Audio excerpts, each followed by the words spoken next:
Security was the watchword this week as both chambers considered the security situation in the northern part of the country, and the leadership of the People's Democratic Party stormed the Senate.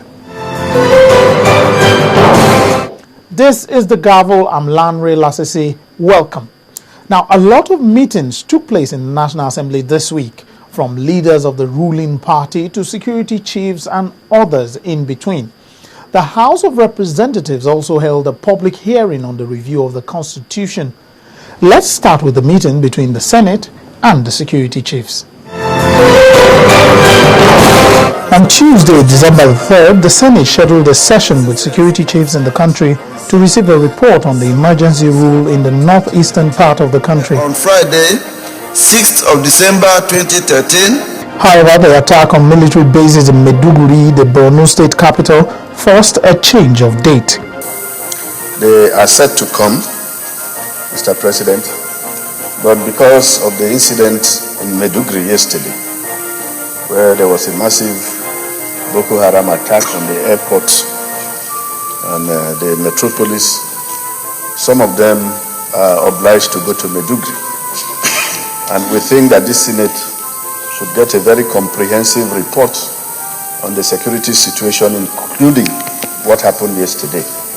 So for that reason, I would like to move that we further defer the appearance before the Senate to Thursday, the 5th day of December 2013, to enable us get a briefing from the service chief that will include the most recent happenings, which are the happenings of yesterday in Borno State. Thursday came and the Senate received the service chiefs into plenary session. The session soon went into a closed-door session. Some security chiefs were noticeably absent, and it was not a surprise when less than 10 minutes after the closed-door session ended. The Senate, in an executive session, deferred to another legislative date the briefing by service chiefs and security agents, the Inspector General of Police, on the performance of the state of emergency and security situation in the country due to the absence of the Chief of Army Staff, the Chief of Naval Staff, Inspector General, and the Inspector General of Police. Is this a true reflection of what transpired in the committee of the whole? Thank you. The lawmaker said it's necessary that all heads of the security agencies are present at the meeting. This is a very delicate issue, and we found that some of the heads of these agencies and military formations were not available. And we felt that what we are trying to get is of sufficient importance to the nation that we felt that we would not get the comprehensive briefing if those persons were not present. And therefore we resolved to postpone the briefing to another legislative day, and we would also meet and give another day to the service chiefs to come to brief us. The briefing was rescheduled for another legislative day. A closed-door session also held in the House of Representatives. Lasting over 2 hours, the deputy spokesman of the House, Victor Ogene, spoke on the issues that were discussed in the meeting. He said the lawmakers considered the security situation in the northeastern part of the country and the oil benchmark price in the medium-term expenditure framework. Security, is not something that is discussed in the open, which was why I said that with the benefit of contributions by members, the leadership will synthesize that and pass on to the security chiefs. $79 is the position of the House, but several members, in their own wisdom, also decided that we should give the committee an open mind to go for that kind of negotiation, because if you stick on one particular price is like foreclosing discussions.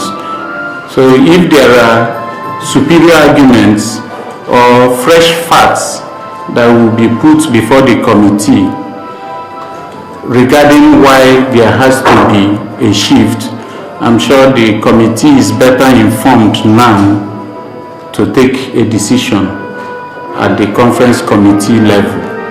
But of course, whatever they come up with, they would have to report back to the House for ratification. Now, a lot of Nigerians have been watching the political happenings in the country with keen interest, especially with the defection of some governors from the PDP to the APC. Now, the expectation was that some of the ripples will be felt in the National Assembly. It will appear it has not been felt just yet. Our next report is on the visit by the leadership of the PDP to the Senate. During the week, the National Working Committee of the PDP, led by the National Chairman Alhaji Bamanga Tukur, met with federal lawmakers in the Senate to discuss the political crisis in the party. The meeting took place behind closed doors and lasted for about 3.5 hours. Before the meeting began, Senate President David Mark admitted that there are challenges in the party, but said the PDP is equal to the challenges. We admit, Mr. Chairman, let me openly admit that we have challenges, but that's expected, it's not unusual. Those challenges are challenges that are expected within any political arena, but we are equal to the challenges as a party. We would like to hear from you, the way you are handling those challenges. And then the rest of the discussion really will be family discussion. But let me assure you that in the Senate, we are very united as a party, and we will remain united so that we can ensure that the transformation agenda is taken to a logical conclusion.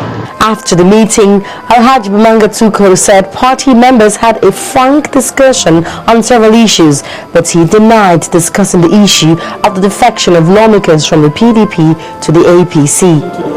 You have heard already from this leader, we did not talk about people who want to go or want to stay with defection. No.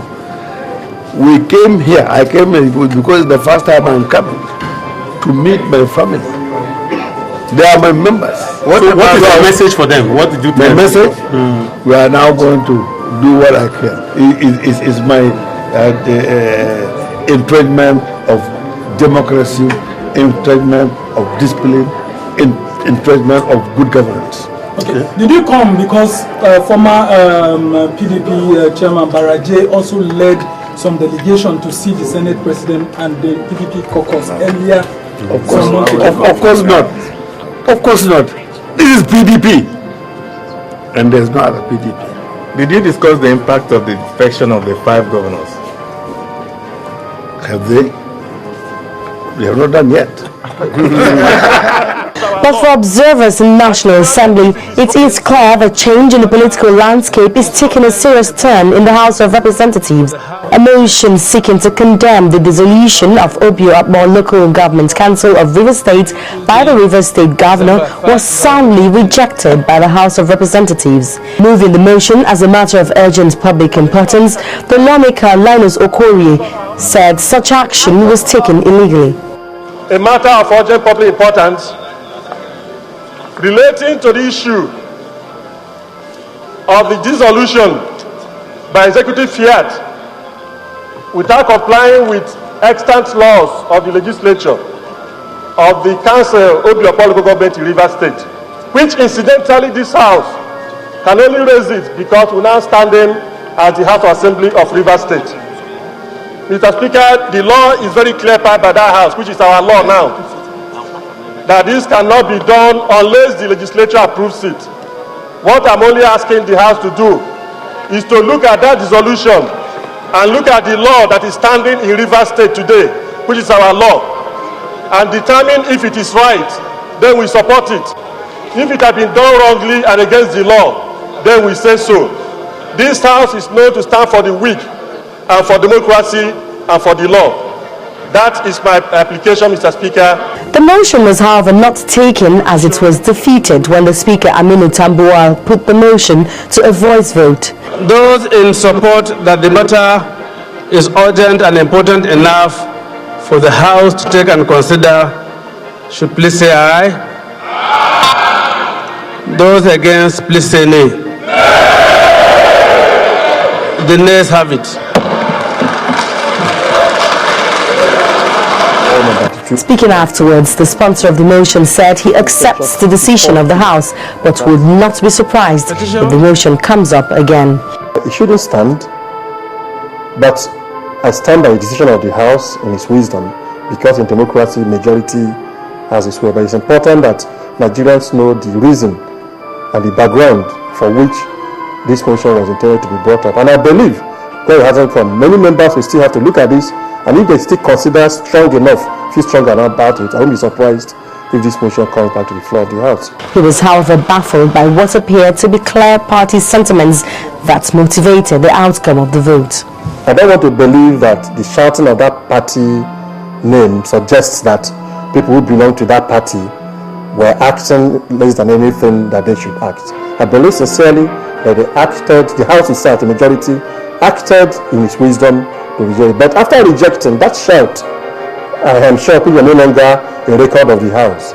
Would want to make somebody think whether, like you said, whether there was any reason further than just what was it. But I believe that the decision of the House is that majority decision.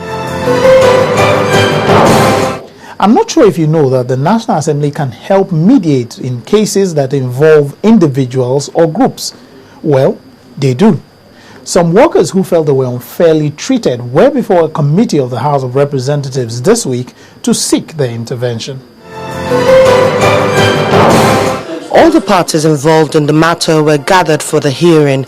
The Minister of Labour, the management of Main Street Bank, representatives of the unions and the aggrieved petitioners themselves. They were before the House of Representatives Committee on Banking and Currency.